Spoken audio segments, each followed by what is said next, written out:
যারা যারা সেচ ব্যবহার করেন তাদের জন্য আমার এই ভিডিওটা। দেখা গেছে মোটর বন্ধ থাকার পরেও একটা লাল বাতি আছে মিটারে, ওইটা খালি এমন এমন করে মানে একটানা জ্বলতে থাকে। এখন সেচ বন্ধ কিন্তু একটানা লাল বাতি জ্বলতে থাকে। এটা নিয়ে আমার আজকের ভিডিওটা, কেন এত লাল বাতি জ্বলে আর কেন এত মানে বিল বেশি আসে, এটার জন্য আমাদের ভিডিওটা কন্টিনিউ করবেন। এর থেকে অনেক কিছু শিক্ষার আছে, আমি এখন বিস্তারিত সব বলবো। আচ্ছা, দেখা গেল আপনি 10 কাঠা জমিতে পানি দিলেন বা 20 কাঠা জমিতে পানি দিলেন, 1 মাস পানি দিলেন, বিল ঠিকই আসছে।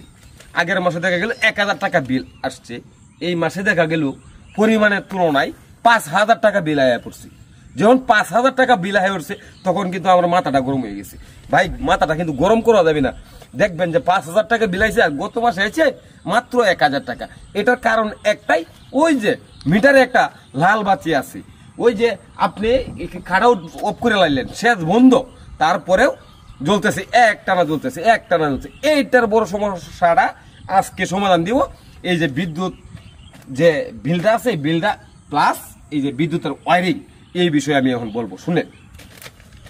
প্রথমেতে আপনি যখন সেচটা চালু করলেন, চালু করার পরে দেখলেন যে মিটারে যাইয়া লাল বাতিটা ঠিকই একটানা বাইরেছে, তখন বোঝা গেল যে আমার মিটারও ভালো, সেচও তো ভালো চলতেছে।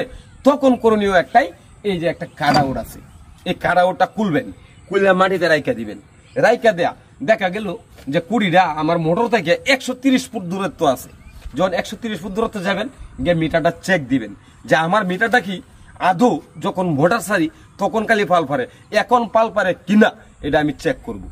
যাবেন গা কুড়ির কাছে, মিটারের কাছে, যা যখন কাটাউট ফালাইয়া রাখবেন, ফালাইয়া দেখবেন যে মিটারটা এমন একটানা পাল পারতেছে। তার মানে কি নিউট্রাল, তার মানে হলো নিউট্রাল। এই যে আমাদের যে নিউট্রালটা আছে, এই যে নিউট্রালটা, এই নিউট্রালটার কারণে অটো পাল হয়। অনেক সময় দেখা যায় মানে ট্রান্সফর্মার সঠিক রাখার জন্য আমরা গ্রাউন্ড লিঙ্ক কিন্তু মাটিতে দিই। আবার দেখা যায় এই যে বুটটা আছে, বুটের কাছে আমরা গ্রাউন্ড লিঙ্ক দিই। তো দুটোটা গ্রাউন্ড লিঙ্ক বা আর্থিং হিসাব কিন্তু একটাই, এক একজনে এক এক ভাষা ব্যবহার করে আর কি, হিসাব একটাই। তারপরে আপনার করণীয়টা কি, দেখলেন যে অটো পালস উঠতেছে, তখন আপনার ওই দুই ছেলেরে এইখান থেকে এক ছেলেরে বিদ্যুৎ দিলেন।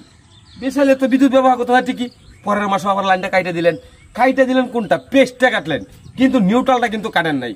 দেখা গেল ওই যে 2 ঘরের উপরে নিছেন, আপনি পেস্টটা কাইটে দিলেন, নিউট্রালটা কিন্তু ঠিকই রইল। ওই নিউট্রালের জন্য অটো পালস হইতে পারে। ওই থেকে এই নিউট্রাল থেকে অন্য জায়গায় কোনো নিউট্রাল না নেওয়ার ব্যবস্থা করবেন, যাতে অন্য দিয়ে কোনো নিউট্রাল না নেন। তাও যদি দেখেন যে আপনার কোনো সমাধান আসে নাই, তখন তাৎক্ষণিক 2 মাসের অন্তত পিছনে 2 মাসের বিলের কপি নিয়ে বিদ্যুৎ অফিসে চলে যাবেন, গিয়ে একটা অভিযোগ করবেন।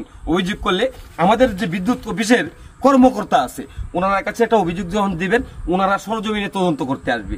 আইসা দেখবে আসলে কি মানে মিটারের সমস্যা।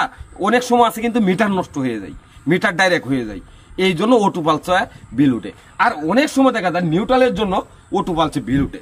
এটার একমাত্র সমাধান, দ্রুত করে 2 মাসের পরবর্তী 2 মাসের বিলের কপি লয়ে আর রানিং মাসের বিলের কপি ঢেলে বিদ্যুৎ অফিসে যাবেন, একটা অভিযোগ করবেন।